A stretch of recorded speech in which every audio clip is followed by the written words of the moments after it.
Great. So, very welcome to Facebook. My name is John Donnelly from Your Holistic Academy. And my guest today is Marie Doherty. How are you doing, Marie, today? I'm fine, thank you. Thank you for having me. Great. And you're in the beautiful, beautiful Inishowen Peninsula in Donegal, Marie. I am almost as far north as you can go. Beautiful, beautiful part of the world. So tell us a little bit about your coaching journey. You're a life coach, Marie. I am. I'm quite new to life coaching, but about 6 months ago, I found ULA, which is, it comes from Ula La, and it's about living your best life, as all life coaching is. But it's an American concept. It was set up more than 20 years ago by 2 chiropractors in America. And the idea of ULA is that in order to live a balanced life, every area of your life must be balanced.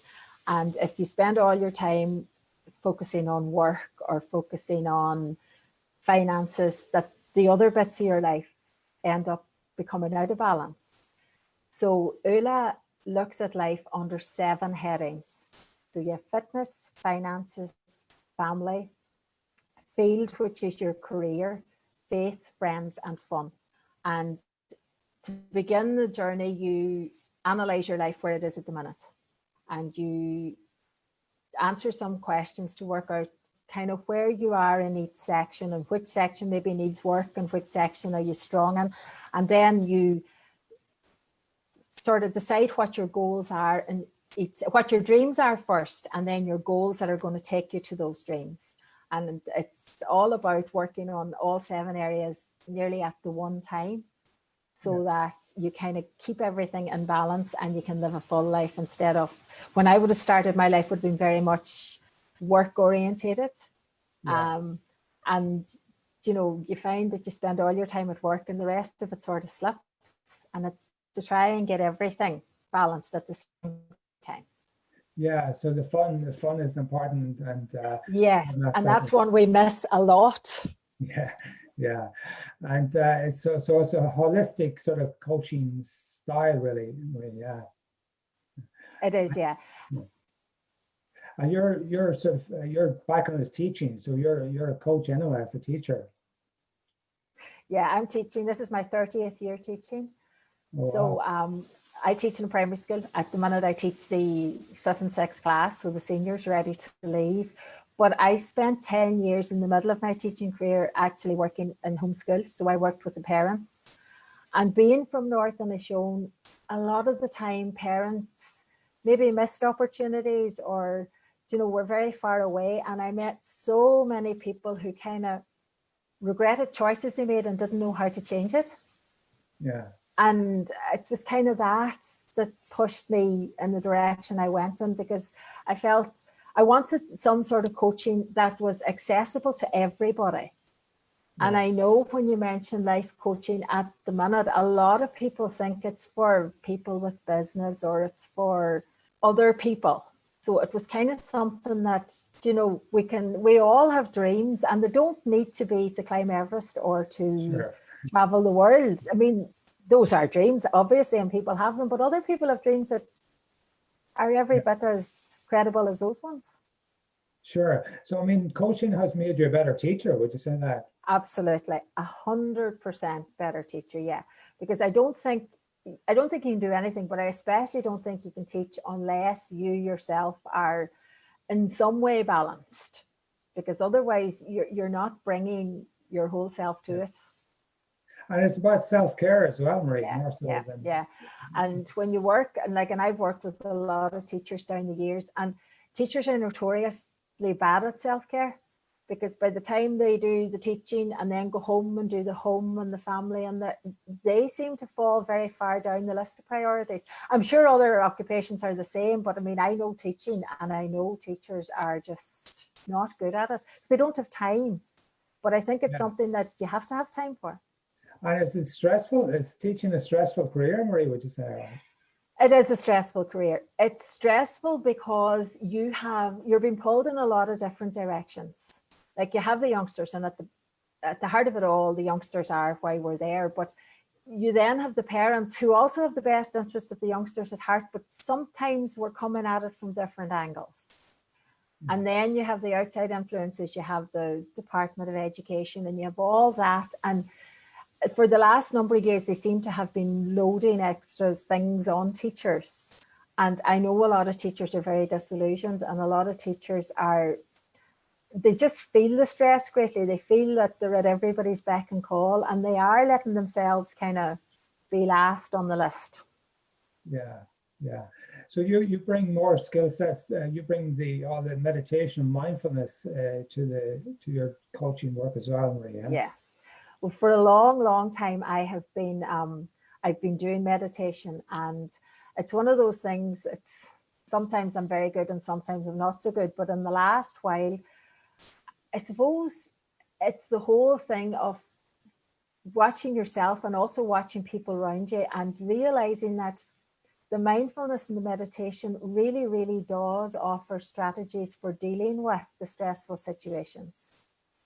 And maybe it's experience, but I know 10, 15 years ago as a teacher, when something would have arisen and, maybe I didn't like it, my way of reacting to it would be very, very different to how I would react now. Yeah, sure. And how did you get into the mindfulness work, Marie? What spurred you into that? Oh God. Well, I'm like, it's a long time since I personally started. Way back in the late 90s, I would have done quite a few courses. There would have been online courses, or at that time there probably would have been correspondence courses. Yeah. I did one in meditation, I did one in neuro-linguistic programming, I did loads of things like that. And I suppose at that point, having done a little bit, I felt that this was really beneficial. But then life comes along and I got married and had children, and really the time to do those things, I should have made the time, but I didn't make the time. Yeah. And then recently, a friend of mine became very interested in this, all the self-development. And he used to run a group in the morning where we did meditation for half an hour from 7 to half 7. And that really got me back into it. And, when you see the benefits of having started up to do it, and to do it regularly, not just hit and miss and a wee bit now and a wee bit again. I mean, there's no way now at this point I would stop. Sure. And of course, living where you're living, it's a beautiful part of the world, Marie. So probably getting out in the outdoors and walking. Yeah, absolutely. And the mindfulness, when I'm doing my teaching certification at the minute, and it was when I started doing that, and like you get all the activities that you have, and because I was doing the teaching certification, I kind of made time for them. But the mindful walking was a huge one for me. And like now, if I don't get out at least 3 or 4 times a week, I feel it. Yeah, sure. And before I would have been very much somebody who always wanted somebody with me to talk to, or was listening to music or something else, where when you actually put all the things down and just walk, sure, the difference is huge. Sure. And I was just reading on your website, you love Harry Potter and Disney and shoes. That's me. I'm known in school for my shoes. Oh yeah. Yeah. So what about Harry Potter and Disney? What's your love of those? Well, at Disney, I've always had a love for. Always. We've taken the youngsters to Disneyland, and Harry Potter. I mean, I would have read Harry Potter to my own youngsters, and I suppose it's the escapism as well, but it's making time for those things too, because for a long time those things would have gone by the wayside. But you have to have things that aren't your work and I suppose in many ways they're my fun. Yeah, so that's important as well. Yeah, absolutely. And I think we don't make time for it. And when we're looking at the fun in ULA, we look at it from 2 points of view. We look at the bucket list, which, but that's the expensive fun, but it's the other fun as well. It's the things you can do that don't cost anything. Yeah, sure. When it's doing things with your family or with your friends and making time to do those things. Sure, yeah. And who would your ideal sort of coaching client then be, Marie? Would it be another teacher, or who would it be? Well, I would love to coach teachers, because I know that with a lot of teachers, when you would do the whole, the wheel of life, the career bit, there would be an awful lot of time being put into it, but a lot of the others would be losing out because of that. So I really would, but really anybody, do you know, I worked with a lot of mothers from my area when I was working in homeschool, and there were so many people that, you know, ended up on a path that maybe they didn't choose, but they ended up on that path and they don't really know how to change it, and they feel, well, sure, this is the life I have, and sure, isn't it grand? And you know, it's the fact that actually you can make it whatever you want it. Yeah. It's just a case of actually starting and deciding what you want, and whether that is like changing a career, or whether that is just eating more healthily, or whether it's sorting out your finances so that you're not afraid to look at the bank account sort of the third week in the month because maybe there's not enough in it, but actually being in control of what you're doing. Yeah, sure. It sounds like a really practical sort of practical way of going about coaching, Marie. You sort of address every aspect of somebody's life. Yeah, well, I mean, I really liked it because of that, because like, well, personally, and to be honest, I mean, one of the things I would have had bother with would have been the finances. And it's not that they weren't there, it's just that I could not have told you from 1 month to the next where anything was going. It was just going. And, you know, and even the fitness part, now I wouldn't be a huge fitness person, like I don't go to the gym or that, but even just the eating and the becoming aware of what you're doing and taking control of what you're doing, even down to the what you're eating and when you're eating it. And I mean, it's not stuff that we don't know, but it's stuff sometimes that we maybe need reminded, or we maybe need to just sit down and take time to look at it and go, okay, maybe I could improve there, maybe, you know. And I mean, I know a lot of people who are on a fitness journey are very, you know, are very driven to that, but the people that aren't, and maybe the people that don't feel they need a huge amount of extra fitness and don't feel they have a huge amount of weight to lose, and don't feel like they don't feel that their finances are bad, but they're still not aware of what's happening. So it's the awareness, really, is the mindfulness and the awareness. That's what you focus on now, isn't it? It really is. And then when you become aware, then you can see, and some of the changes aren't huge changes. And I mean, some of the changes that I would have made, they weren't huge changes, but they made a huge difference. Yeah, sure. There's the little things every day, Marie, that make absolutely. And even the family ones, you know, like making time to sit down. Because I mean, I know now my oldest 17, and like whatever college or work or whatever's coming, and you know, to sit and look back and go, well, sure, we never really sat down, we never had time. Sure. Yeah. It's making that time, and it's actually writing down, this is what I'm going to do this week, I'm going to make time to do this, and somebody maybe to keep you accountable and ask you, did you do it?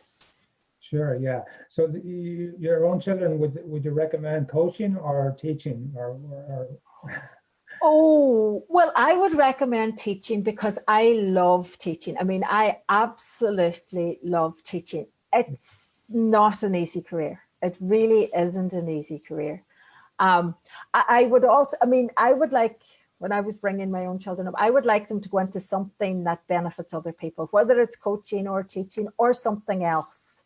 But I do think working with people and attempting to do just your little bit for somebody else, I think that's very important. Yeah. So I'm delighted that you got the opportunity to check us out at Your Holistic Academy, Marie, because we would see ourselves as an education platform, obviously.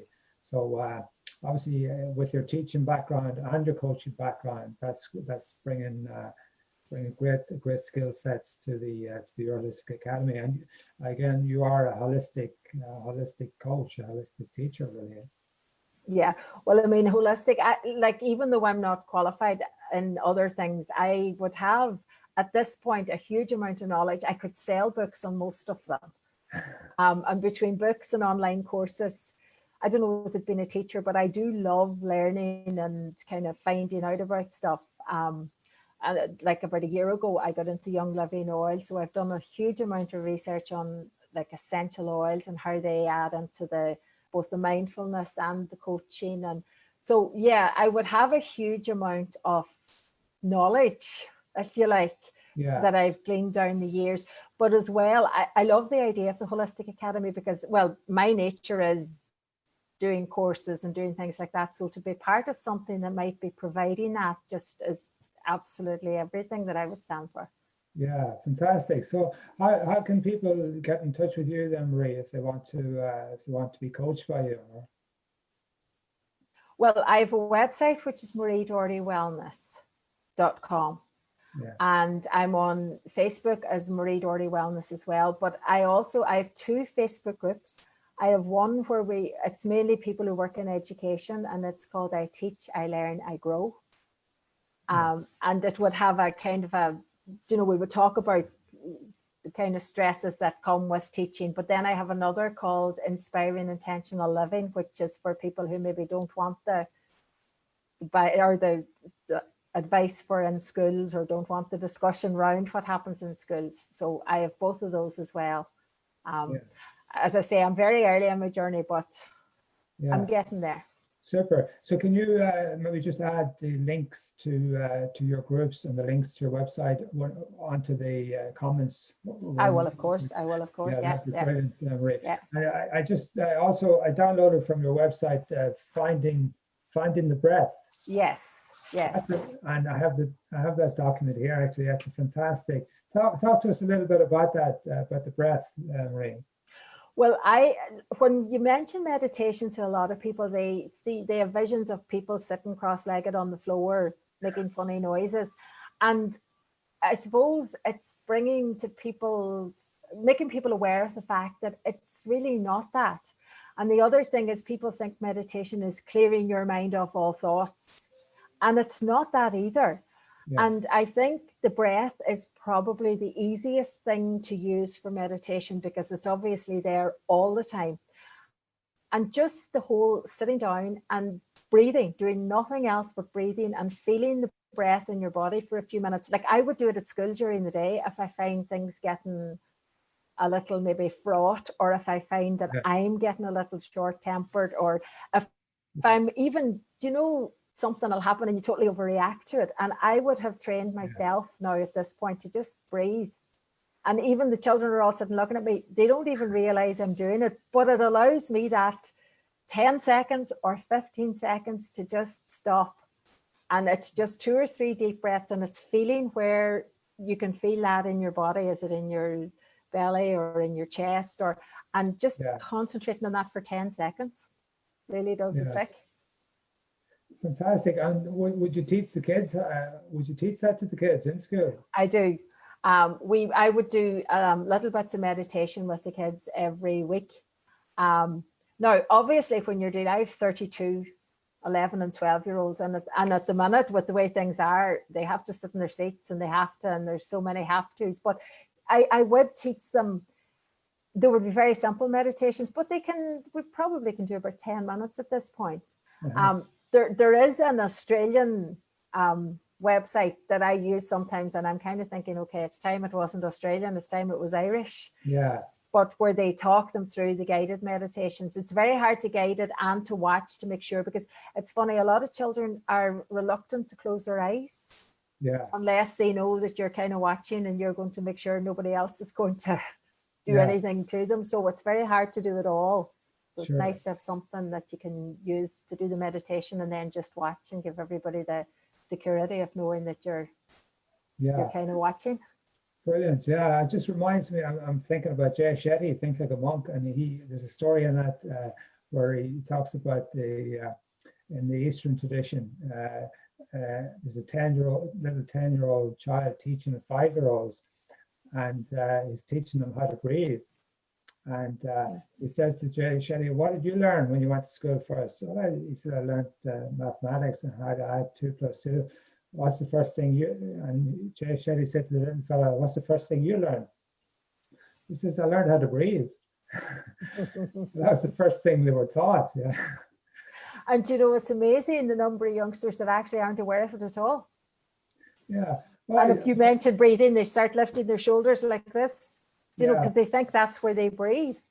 But there's also research being done that says schools that use meditation instead of detention actually make huge differences to the behavior of children who maybe struggle to behave. Yeah. So we've a bit of work to do with the whole education system, Marie. Oh God, yeah. Yeah. So listen, Marie, it's been incredible to get the opportunity to speak to you. I'm delighted to get the chance to work with you on the Your Holistic Academy project. And as I said, people can reach you on the Your Holistic Academy platform as well, but they can also reach you through your own website and your own Facebook groups. And you're gonna share those with the. I will. Yeah. Marie, it's been absolutely lovely to chat to you today, and thank you so much. And thank you very much for giving me the opportunity. You're very welcome. I'll talk to you soon, Maria. Thank you. Thank you. Bye-bye.